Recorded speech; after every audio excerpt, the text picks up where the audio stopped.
You don a red robe taken from one of the dead acolytes and raise its black hood to keep your face hidden. The folds of this voluminous garment cover your weapon as well as your clothing, and a haversack taken from another acolyte battle corpse is large enough to conceal your backpack. Confident that you can pass for one of them, you run to the quay side and join with those acolytes who are now climbing aboard the longboat. When your turn comes, you leap from the quay onto the deck of the ship. You land very close to the sandaled feet of one of the three acolyte elders, and he glares at you angrily, though he does not see through your disguise. You take your place on a bench alongside the others and use your high camouflage skills to avoid their attention. You notice that a bank of oars stands upright in the gunwales of the boat, and it strikes you as odd that no order has been given to man them. When the last of the acolytes is safely aboard, you discover why. Let me guess.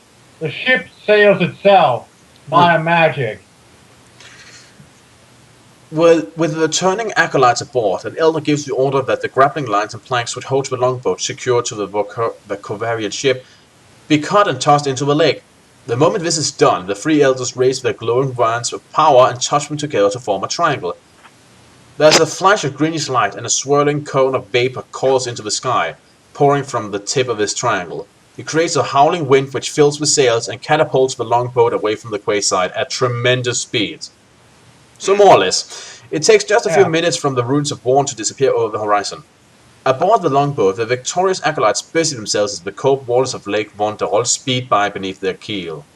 Some are attending to those who were wounded in the battle, others are chanting a somber dirge or sitting quietly with their heads bowed, lost in unholy prayer.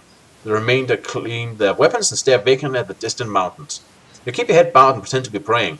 The deception seems to be working until a hand suddenly grips your shoulder and you hear a rough voice bark a command in a language you do not really understand.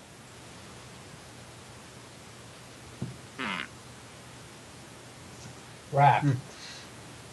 Oh, a little note here. It says that... okay. Do you wish to use your pathmanship skills? Yes. You turn your head slightly and see a pair of sandaled feet standing on the deck by your side. They belong to the elder whom you almost collided with when you jumped aboard the longboat. He repeats his command, and this time aided by your kind mastery, you understand what he says. See, what happened before while I was reading that note is because it asks if you want to use grand pathmanship, but what it wants to use pathmanship for is you know, if you had the ability to understand language, but you got that as a bonus ability from your Magnikai skills, so that means that, as is noted here, you can also use that here. Apparently that wasn't in the original boat, in the original book. So if it hadn't been for that note, you would kind of been screwed for no reason whatsoever. In any case, he's commanding you to go up and go forward to the bow and help with the carrying of some wounded acolytes to the stern. You know what? This is actually really nice to see from the bad guys, that they actually, you know, rescue their friends and stuff. Yeah, this group is really well organized and kind of cool. Yep. And they are sort of like, we're missing 3 members. Oh, I know. Let's summon forth a ghost ship and go forth to kill them. Yeah. You nod to signify you acknowledge this order, yet you do not raise your hair. To do so would risk him seeing your face. Unfortunately, as you rise from the bench, your rope gets snagged at a splint and is pulled up to reveal your boots and scabbard. The elder becomes suspicious and he demands to know how you came to be in possession of these items.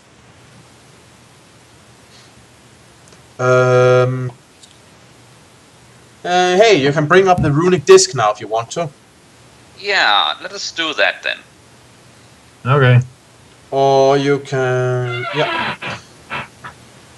You show the runic disc and immediately the elder's temper cools. You recognize it to be the mark of the Guild of Rem, the most feared brotherhood of assassins in all of northern Magnamund. He's aware that some guild assassins have been employed as agents to carry out missions for the acolytes, and he assumes at once that you're such an agent. He backs away a few paces, bows his head, and leaves to attend to other matters at the bow of the boat. Those seated around you have now become uncomfortably curious. So with their attention, you get up and move to the stern where a score of the acolytes are kneeling in prayer. You kneel between 2 praying acolytes. Maybe those were the guys we met previously. Guild members from the Guild of Ram. Probably, since that's whom you got the disc from. They dropped one in their attempt to get away from you. You kneel between... Yeah, sorry, obviously. Yep. You kneel... Not that, sorry. It's okay. You kneel between two praying acolytes and begin to mumble along with a sonorous prayer dirge. A shiver runs along your spine and you begin to feel queasy. A strong aura of evil surrounds your group and your psychic senses are struggling to shield your mind from its insidious influence. You notice that some of the acolytes are shaking uncontrollably and sweat drips from their face despite the icy wind which howls across the deck. You recognize that they're suffering the after effects of using Adgana, a potent and highly addictive potion which increases skill and ferocity in combat. You hazard a guess that many of the acolytes were made to take this narcotic before the assault on the Quaid to stir them into battle frenzy. Well, it's not like you don't use performance-enhancing drugs at times, Lone Wolf. Yeah, true. But ours aren't addictive, so it's not so bad. And they don't seem to have any side effects. Which is actually kind of stupid, but hey. Well, yeah, but that's probably because you've been using some pretty, let's be honest, weak ones that only gives you like a +2 boost or something. These probably been given something a bit more potent, I'd imagine. You've been kneeling among the praying acolytes for barely a minute when suddenly the war horn blares long, discordant tone. All eyes turn to the east where the shoreline can now be seen on the horizon. The longboat is speeding towards the wooden jetty where a large group of red-robed figures are waiting its return. The prayer dirge ceases and everyone gets to their feet in readiness to disembark as soon as the boat docks at the jetty. The longboat glides to a halt beside the jetty and attendant acolytes make it secure with ropes and hawsers. An elder oversees their disembarkation, allowing the wounded off first, followed by the rest in descending order of rank and superiority. You join in the quave with the lowly initiates and follow the line as it files off the jetty and up a torchlit hill track to a hall of stone. It is a grand building which shows signs of having only recently been constructed. The interior of the hall is a dark and forbidding place, decorated with the ritualistic trappings of the acolytes of Vashna. Spluttering candles dimly illuminate a central altar, and a sickly smelling incense saturates the air.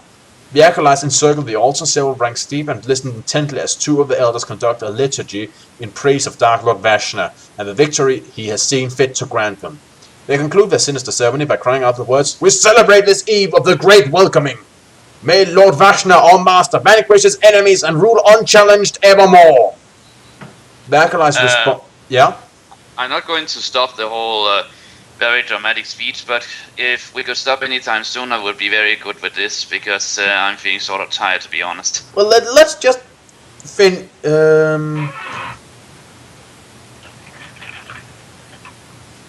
Okay, let me just finish here. The acolytes respond spontaneously by repeatedly chanting their master's name. Vashna! Vashna! Vashna! They cry as they slowly shuffle out of the hall in single file. At the door, each acolyte is handed a burning torch and made to parade past the elders who give them their unholy blessing. You take care to keep your face concealed within the raised hood of your robe as your turn comes to pass before them. Yeah. Alright, let's see here. Rover die. Add 2 because you have Kai Screen. Add 1 because you have Runic Disc, that's free. Deduct 3 because you have the Summer Sverd. And let's see. And for every rank past Grand Guardian, sorry, I just have to count that. And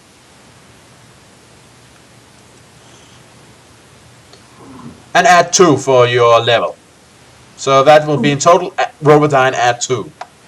Oh, 4 then. 4? Yes, 4. Yeah. You draw level with the first elder. He reaches down and takes hold of your shoulder to make you halt. He says something in a dialect you do not understand, and when you do not answer, his suspicion swiftly turns to anger. He grabs your robes and pulls it open, revealing your leather tunic and breeches. Recognizing them at once to be some lending in origin, he gasps with shock as he guesses at your true identity. "Seize him!" bells the other elder, and a score of acolytes spring forward to obey the command. You draw your weapon and fight them with breathtaking skill and valor. But eventually you're... What? What? What? I just lost contact there for a moment. Okay, what did you hear last? That you said that we rolled 4. Okay. Oh, well, we couldn't answer the question in the correct language, and then the elder got suspicious and ripped our clothes off, and now we're finding his acolytes. Oh my! Yeah, you draw your weapon and fight them with breathtaking skill and valor, but eventually you're overcome by the sheer weight of their numbers. By the time they have disarmed you and pinned you to the ground, more than 30 of them lie slain or seriously injured in a heaped circle around where you lie. You stare back defiantly at the ring of grim, torchlit faces that loom over you. Then the face of an acolyte elder comes into view, and he sneers with disdain. He places the tip of a glowing wand to your forehead, and suddenly there's an explosion of white light. Sadly for you, it is the last sensation you will ever experience. Your life and your quests end here. What a good place to end. We How many died. times have we died so far? Let me see.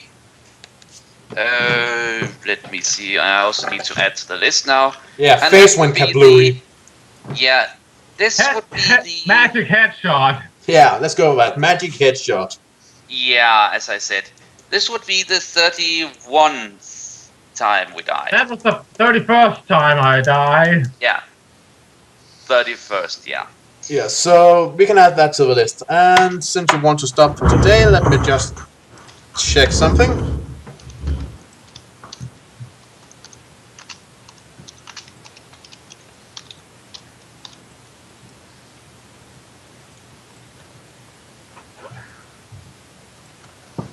Oh my, it gets complicated here.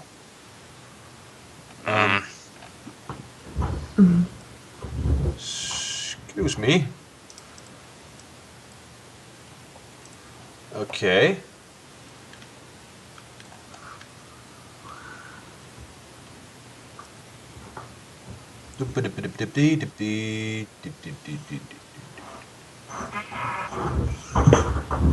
Ah. Well, that means that you're roughly 3/4 into the book at this point. Huh. Fair enough. Yep. So, this has been Eric Cobra. And Rana Naraja. And Warlord 1? I'm giving here. And this has been Let's Play Lone Wolf Blind. See you all around. See you around, folks. See ya.